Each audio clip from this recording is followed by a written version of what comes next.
Praise the lord. అందరికి వందనాలు. మన ప్రాతకాల ప్రార్థన ప్రారంభించుకుందాం ప్రియులారా. వాక్యం చదువుకుందాం ప్రియులారా. మహోన్నతుని చాటున నివసించువాడే సర్వశక్తి నీడను విశ్రమించువాడు. ఆయనే నాకు ఆశ్రయము, నా కోట, నేను నమ్ముకును నా దేవుడని నేను యెహోవాని గురించి చెప్పుచున్నాను.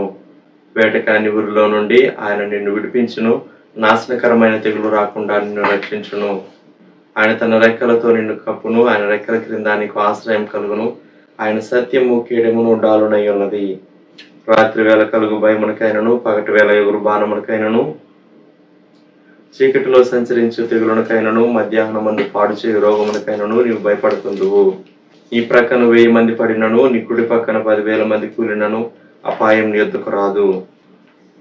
నీవు కన్నులారా చూచుచుండగా భక్తిహీనులకు ప్రతిఫలం కలుగును.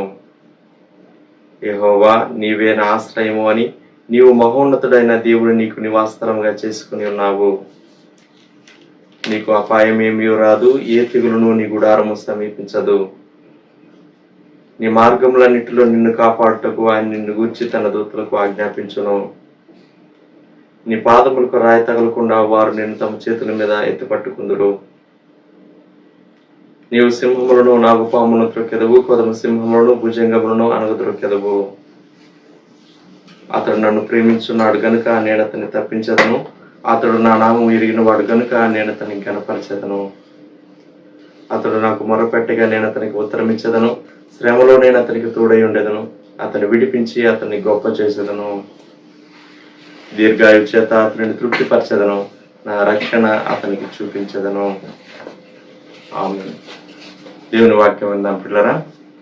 ప్రియమైన వారులారా, ఈ ఉదయకాలం మనం యోహాను వ్రాసినటువంటి సువార్త 12వ అధ్యాయం 20వ వచనం నుండి చదువుకుందాం కొన్ని వచనాలు. ఆ పండుగలో ఆరాధింపవచ్చిన వారిలో కొందరు గ్రీస్ దేశస్థులు ఉండిరి. వారు గల్లయలోని బేత్సైదా వాడైన ఫిలిప్పు నద్దకు వచ్చాయా, మేము యేసును చూడగోరుచున్నామని అతనితో చెప్పగా, ఫిలిప్పు వచ్చి అంద్రేయుతో చెప్పెను. అంద్రేయు ఫిలిప్పును వచ్చి యేసుతో చెప్పారు. అందుకు యేసు వారితో ఇట్లను, మనుష్య కుమారుడు మహిమ పొందవలసిన గడియ వచ్చి ఉన్నది. గోధుమ గింజ భూమిలో పడి చావకుండాని ఎడ్ల అది ఒంటిగానే ఉండును, అది చచ్చిన ఎడ్ల విస్తారముగా ఫలించును. ప్రార్థన. ప్రేమగల ప్రభువా, మీకు స్తోత్రాలు. ఈ సమయంలో ఈ వాక్య ధ్యానం మా కొరకు దీవించి మమ్మల్ని బలపరచమని, దర్శనం, సిలువ దర్శనం మీరు మాకు దయచేయవలసిందిగా యేసుక్రీస్తు ప్రభువా నామములో ప్రార్థిస్తున్నాం తండ్రి. ఆమేన్. యేసును చూడగోరుట. ఇది గ్రీసు దేశస్థుల యొక్క కోరిక. ఆ పండుగ అంటే 12వ అధ్యాయం 1వ వచనంలో పస్కా పండుగ అని మనకు అర్థమవుతుంది. యేసుక్రీస్తు ప్రభువారు చేసినటువంటి బహిరంగ పరిచర్యలో 3 పస్కా పండుగలు వచ్చినాయి. 3.5 సంవత్సరాల పరిచర్యలో 3 పాస్ఓవర్స్. ఇది ఆఖరు పస్కా పండుగ. 1వ వచనములో వ్రాయబడిన మాట, కాబట్టి యేసు తాను మృతుల్లో నుండి లేపిన లాజరు ఉన్న బేతనియకు పస్కా పండుగకు 6 దినములు ముందుగా వచ్చాను. అక్కడ వారు ఆయనకు విందు చేశారు. మరియమ్మ, మార్తా, లాజరు వీరి గృహంలో యేసుక్రీస్తు ప్రభువారు ఆయన భోజనం చేశారు. పస్కా పండుగకు 6 దినములు ముందు. బేతనియ మరి యెరూషలేముకు సమీపంలో ఉన్నదని మనం ఎరుగుదు. ఈ 12వ అధ్యాయంలో తరువాత 12వ వచనం, మరునాడు ఆ పండుగకు వచ్చిన జన సమూహము యేసు యెరూషలేమునకు వచ్చుతున్నాడని విని, యేసు క్రీస్తు ప్రభువారి ట్రయంఫల్ ఎంట్రీ ఇంటూ జెరూసలేం చూస్తాం. జయోత్సవముతో యెరూషలేములో ప్రవేశించినటువంటి ప్రభు, గార్ధవాసీనుడైనటువంటి ప్రభువును మనం చూస్తాం. అలాగూ ప్రజలు ఆయన వెంట వెళ్ళారు. ఈ భాగం మనం చదివినప్పుడు మనకు అర్థమయ్యేటటువంటి విషయం, ఆ పండుగను ఆచరించడానికి గ్రీసు దేశస్థులు వచ్చారు. వారు యూదులు కాదు, వారు యోధ మత ప్రవిష్టులు. అంటే పుట్టుకను బట్టి యూదులు కారు గాని యోధా మతాన్ని అవలంబించేటటువంటి వారు, వారిని యోధా మత ప్రవిష్టులు అంటారు. వీరు ఫిలిప్పు దగ్గరకు వచ్చారు. ఫిలిప్పు దగ్గరికి ఎందుకు రావాలి? ఫిలిప్ అనేటటువంటి పేరు గ్రీకు పేరు. అలెగ్జాండర్ తండ్రి యొక్క పేరు అలెగ్జాండర్ ద గ్రేట్. అతని తండ్రి యొక్క పేరు ఫిలిప్పే అనేది గ్రీకు పేరు. ఇంకొకటి ఫిలిప్ గాని, అంద్రేయ గాని, పేతురు గాని వీరు బేత్సైదాకు చెందినటువంటి వారు. యోహాను సువార్తలోనే మనం 1వ అధ్యాయం 44వ వచనములో ఫిలిప్పు బేత్సైదా వాడు అనగా అంద్రేయ, పేతురు అనువారి పట్టణపు కాపురస్తుడు. ఫిలిప్పు బేత్సైదా వాడు. ఈ బేత్సైదా అనేటటువంటిది గ్రీసుకు లేక దెకపోలి 10 పట్టణాలకు దెకపోలి అంటారు. వాటి సమీపంలో ఉన్నటువంటి ప్రాంతం ఈ బేత్సైదా. అందువలన వీరు ఫిలిప్ దగ్గరకు వచ్చి అడిగారు. ఫిలిప్ ఏమో అంద్రేయతో చెప్పారు. వాళ్ళిద్దరూ యేసుక్రీస్తు ప్రభువుకు ఈ సమాచారం చేరవేశారు. యేసు ప్రభు, గ్రీసు దేశస్థులు మిమ్మల్ని చూడగోరాలి అని అడుగుతూ ఉన్నారు, మిమ్మల్ని కలుసుకోవాలనుకుంటూ ఉన్నారు. వీరు దైవ భయము కలిగినటువంటి గ్రీసు దేశస్థులు అనే మాట మనము జ్ఞాపకం పెట్టుకుందాం. ఆ పండుగలో ఆ గొప్ప సమూహంలో వీరు కూడా ఉండుంటారు. ఏ సమూహము అంటే 12వ అధ్యాయం 19వ వచనం. కావున పరిసయ్యులు ఒకరితో ఒకరు, మన ప్రయత్నములెట్లు నిష్ప్రయోజనమైపోయినవో చూడి, ఇదిగో లోకము ఆయన వెంట పోయినదని చెప్పుకుంది. ఈ భాగం చదివినప్పుడు చాలా ఫాలోయింగ్. యేసుక్రీస్తు ప్రభువారు అన్యాయంగా ఆయన పట్టబడి సిలువ వేయబట్టానికి మునుపు ఆఖరు పస్కా పండుగ ఆచరించేటటువంటి దినాల్లో జరిగింది అని మనకు అర్థమవుతుంది. అయితే ప్రభు చెప్పినటువంటి జవాబు ఏంటంటే వారితో 24వ వచనం, గోధుమ గింజ భూమిలో పడి చావకుడిన ఎడల అది ఒంటిగానే ఉండును. తన సిలువను గూర్చి ప్రభువారు మాట్లాడాడు. పైన 23వ వచనం, మనుష్య కుమారుడు మహిమ పొందవలసిన గడియ వచ్చి ఉన్నది. కనుక ప్రభువారు తన శ్రమలను గూర్చి, తన మరణాన్ని గూర్చి, ఇంకా చెప్పాలి అంటే తన సిలువను గూర్చి ప్రభు వారితో మాట్లాడుతూ ఉన్నాడు. గాని వారికి సంపూర్ణంగా అర్థం కాలేదు. వీరికి గ్రీసు దేశస్థులకు ఎందుకింత ఆకాంక్ష అంటే, 1 వారు భక్తి కలిగిన వారు, 2 లాజరు చనిపోయి 4 దినాలు సమాధిలో ఉండి లేపబడ్డాడు అని విన్నారు గనుక యేసు ప్రభువును చూడాలి అనేటటువంటి ఆకాంక్ష వారికి బాగా ఉన్నది. కొరింథీయులకు రాయబడినటువంటి మొదటి పత్రికలో పౌలు భక్తుడు ఏమంటాడంటే, 1 కొరింథీ 1వ అధ్యాయం 22వ వచనంలో గ్రీసు దేశస్థుల యొక్క సహజమైన స్వభావాన్ని గురించి ఆయన ఒక మాట వ్రాశాడు. యూదులు సూచక క్రియలు చేయమని అడుగుతున్నారు, గ్రీసు దేశస్థులు జ్ఞానము వెతుకుతున్నారు. దీనిని బట్టి మనం గ్రహించగలిగింది, గ్రీసు దేశస్థులకు జ్ఞానం చాలా ఇష్టం. They want knowledge, knowledge, knowledge. కనుక గ్రీసు దేశస్థులు యేసుక్రీస్తు ప్రభు దగ్గరకు వచ్చి ఆయనను చూడాలి.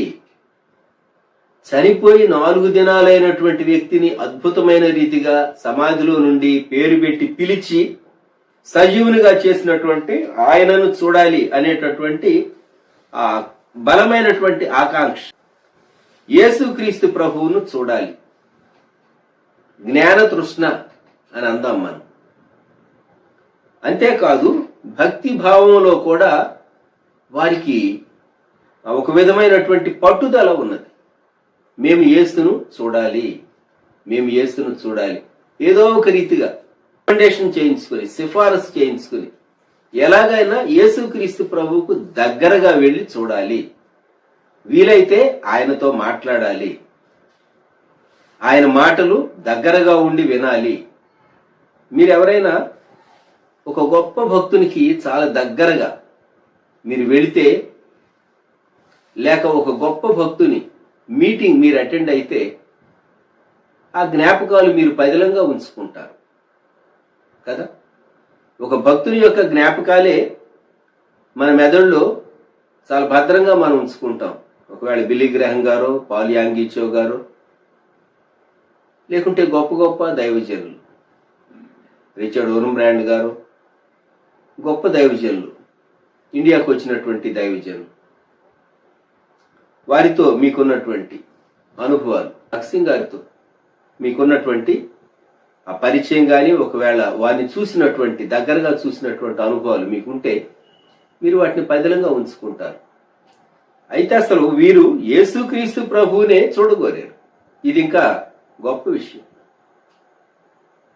ఆ దినాల్లో దేవుడు వారికి అనుగ్రహించినటువంటి కృప, మేము యేసును చూడగోరుచు ఉన్నాము అంటే పర్సనల్ ఇంటర్వ్యూ అడిగారు అన్నమాట.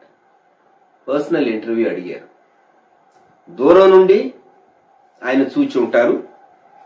యేసుక్రీస్తు ప్రభు జయోత్సవంతో యెరూషలేములో ప్రవేశించినప్పుడు వారు కూడా ఆ గుంపులో ఉండి ఉంటారు. ఆయనను ఎదుర్కొన్నటువంటి గుంపులో.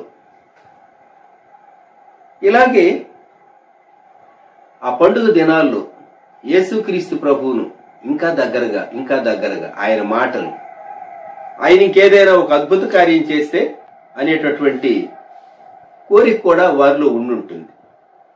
అయితే ఈ ఉదయ కాలంలో దేవుడు మనకు జ్ఞాపకం చేసేటటువంటి మాట, నువ్వు యేసుక్రీస్తు ప్రభువును చూడాలి అంటే ఎక్కడ చూడగలవు? ఇక్కడ 33.5 సంవత్సరాల ఇంచుమించు వయసు కలిగినటువంటి ప్రభు తాను యవనస్తుడుగా ఉన్నాడు. ప్రభువును చూస్తేనే ఆ ప్రత్యేకత వారికి అర్థమయ్యేది. ఎందుకంటే యేసుక్రీస్తు ప్రభువుకు సమీపంగా వెళ్ళినటువంటి వారు ఏ విధమైనటువంటి సిక్నెస్ ఎలిమెంట్స్ ఉన్నా వారి మీద ఆయన కనికరపడి బాగు చేస్తూ ఉన్నాడు. అందుకే ఆయన కీర్తి అన్ని దిక్కుల్లో వ్యాపించింది. మనము సువార్తల్లో చదివేటటువంటి మాట, యేసుక్రీస్తు ప్రభువారు పరిచర్య చేయటం ప్రారంభించినప్పుడు మత్తయి సువార్త 4వ అధ్యాయం 24వ వచనం నుండి, ఆయన కీర్తి సిరియా దేశమంతటా వ్యాపించెను. నానా విధములైన రోగముల చేతను వేదనల చేతను పీడింపబడిన వ్యాధిగ్రస్తులందరినీ, దయ్యం పట్టిన వారిని, చాంద్ర రోగులను, పక్షవాయువు గల వారిని వారు ఆయన యొద్దకు తీసుకుని రాగా ఆయన వారిని స్వస్థపరిచెను. గలిలయ, దెకపొలి, యెరూషలేము, యోదయ అను ప్రదేశముల నుండి, యోర్దానుకు అవతల నుండి బహుజన సమూహములు ఆయనను వెంబడించాను. కాబట్టి ఈ భాగాన్ని బట్టి మనకి ఏమర్థమవుతుందంటే, యేసుక్రీస్తు ప్రభు యొక్క పరిచర్య ప్రారంభంలోనే ఆయన బాప్తిసమిచ్చే యోహాను దగ్గర బాప్తిసం పొంది 40 దినాలు శోధింపబడిన తరువాత మత్తయి సువార్త 4వ అధ్యాయము చివర్లో ఈ భాగం రాయబడింది. తన మొదటి శిష్యులను ప్రభువు పిలిచాడు. పిలిచిన తర్వాత ఈ భాగం రికార్డ్ చేయబడింది. అంటే తన పరిచర్య ప్రారంభంలోనే యేసుక్రీస్తు ప్రభు యొక్క కీర్తి చుట్టుపట్ల ప్రాంతాలు, దేశాలు వ్యాపించింది. అందుకే వీరి మనసుల్లో బలమైనటువంటి కోరిక ఉన్నది, మేము యేసును చూడాలి, మేము యేసును చూడాలి. గ్రీసు దేశస్థులు. అయితే పౌలు గారు చెప్పినటువంటి మాట కొరింథీయులకు రాయబడినటువంటి పత్రికలో మనం ఇంతకు మునుపు చదువుకున్నటువంటి భాగంలో 1వ అధ్యాయం 24వ వచనం, ఆయన యూదులకు ఆటంకముగాను అన్ని జనులకు వెరితరముగాను ఉన్నాడు గాని యూదులకేమి గ్రీసు దేశస్థులకేమి పిలువబడిన వారికే క్రీస్తు దేవుని శక్తియును దేవుని జ్ఞానమునయ్యున్నాడు. దేవుని శక్తి, దేవుని జ్ఞానం.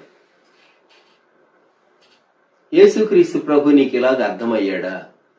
దేవుని శక్తిగా నీవు ఆయనను చూడగలిగేవా, అనుభవించగలిగేవా?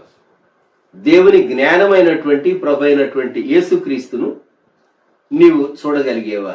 ఆయన నోట నుండి వచ్చినటువంటి శ్రేష్టమైన మాటలు నీకిష్టమైనవిగా, నీ జీవితాన్ని అద్భుతమైన రీతిగా మార్చేవిగా ఉన్నవా? ఒకసారి దయచేసి జ్ఞాపకం చేసుకో.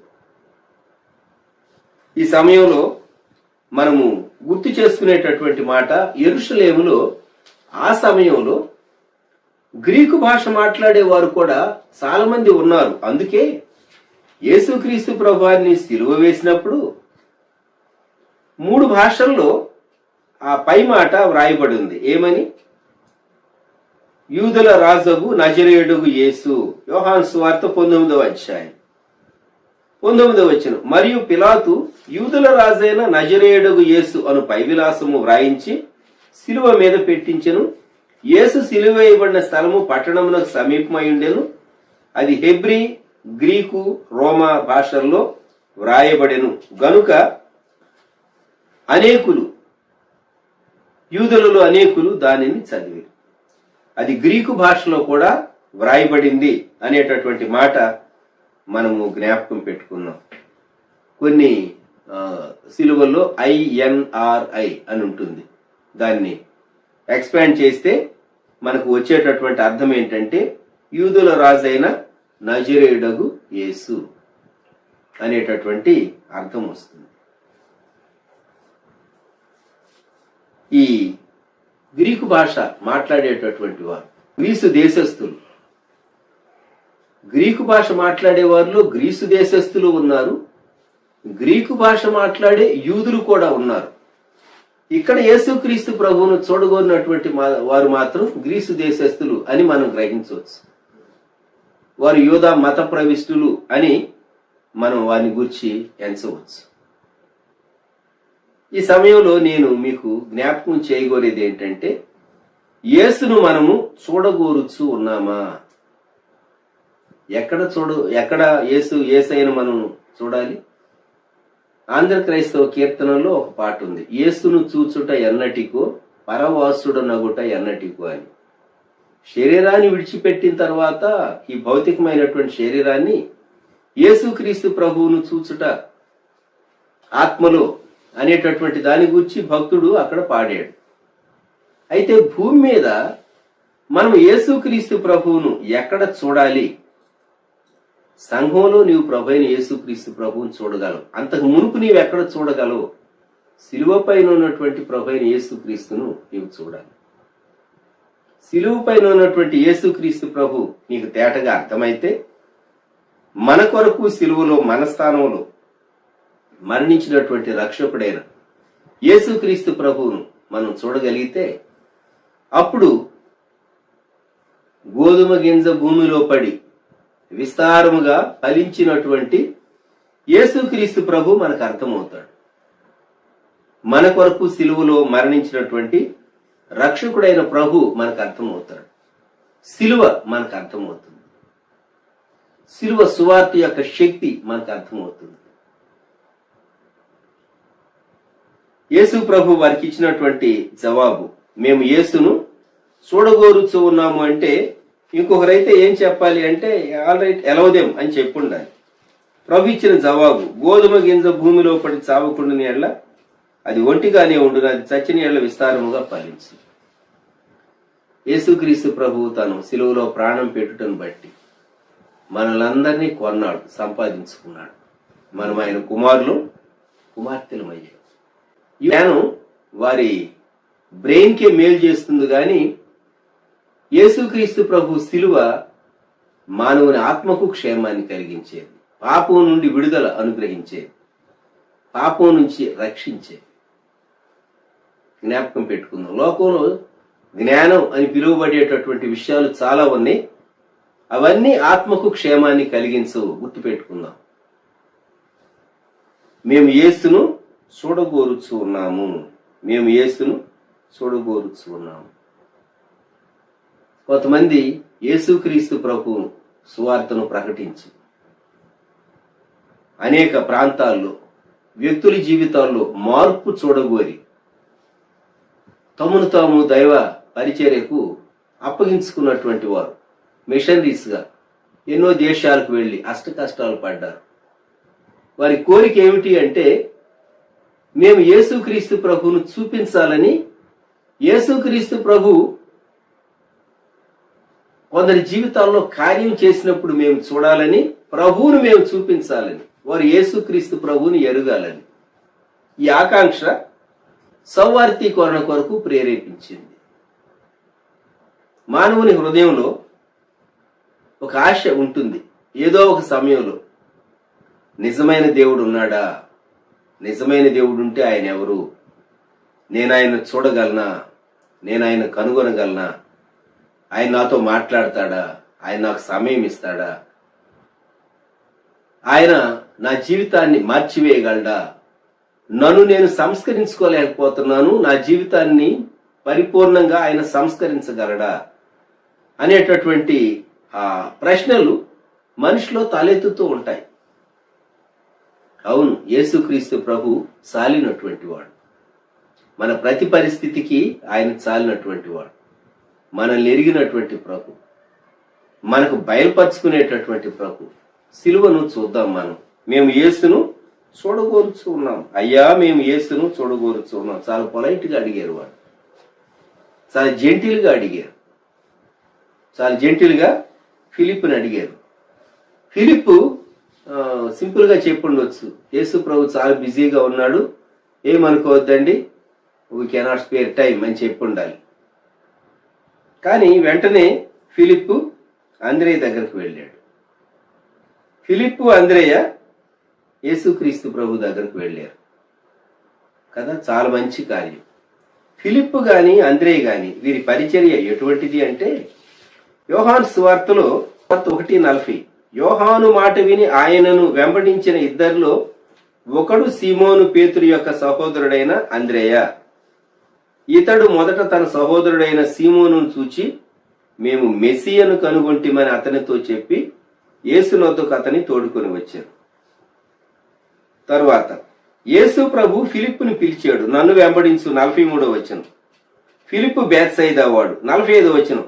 ఫిలిప్పు నతనయేలును కనుగొని, ధర్మశాస్త్రములో మోషేయు ప్రవక్తలను ఎవని గూర్చి వ్రాసిరో ఆయనను కనుగొంటిమి, ఆయన యేసేపు కుమారుడైన నజరేయుడు యేసు అని అతనితో చెప్పాను.